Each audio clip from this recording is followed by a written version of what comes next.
Look at these ruins. This is Uruk, humanity's very first city. It was a site designed for the concentration of power and the stripping away of individual autonomy, the first working model for absolute tyranny. This cuneiform tablet records the Epic of Gilgamesh.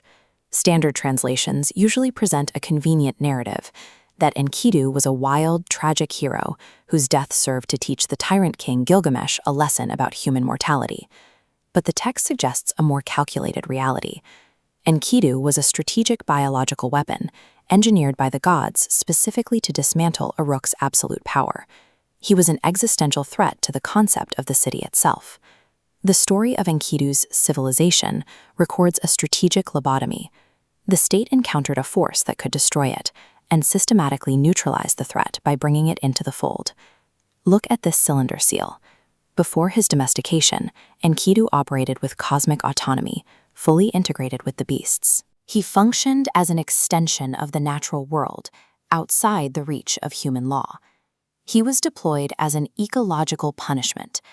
As Uruk aggressively expanded its industrial footprint to extract resources like the cedar forests shown here, Enkidu acted as a localized immune response.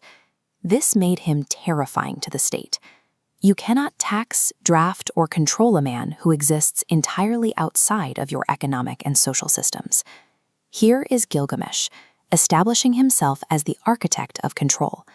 He realized that an autonomous, wild force cannot be defeated in a direct physical confrontation. An army would only be slaughtered by nature's champion. So he deployed a cultural infection.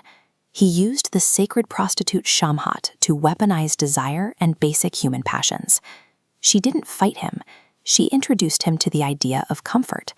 This carving captures the pivot point, the introduction of manufactured comforts.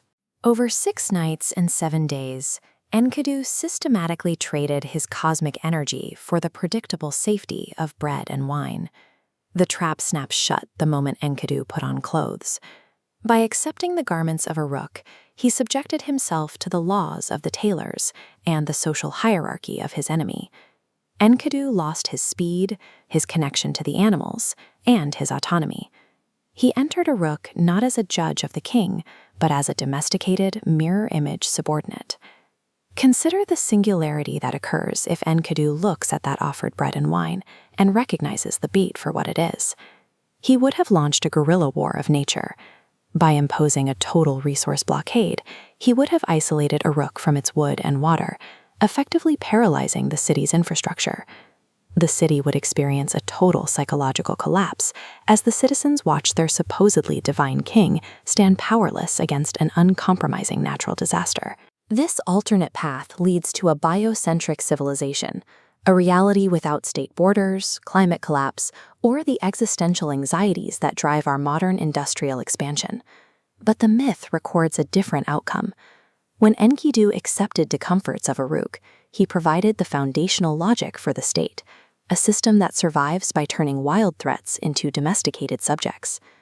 Gilgamesh's wall building and his subsequent quest for biological immortality established the core anxieties of our species, fears we now attempt to solve with technology and synthetic, isolated environments. On the Warka vase, tiered registers represent a strict societal hierarchy. Power structures survive by forcing dangerous individuals onto a ladder of social status. The higher a subject climbs, the more they depend on the system. Their survival becomes tied to the state. The system does not fear strong enemies.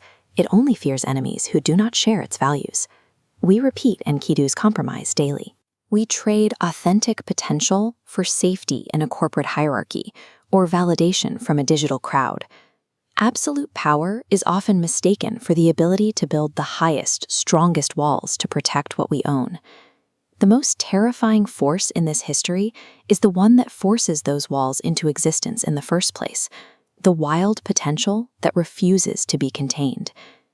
The only question left is which version of Enkidu you're currently inhabiting, the one before the infection of comfort, or the one living safely behind the gates.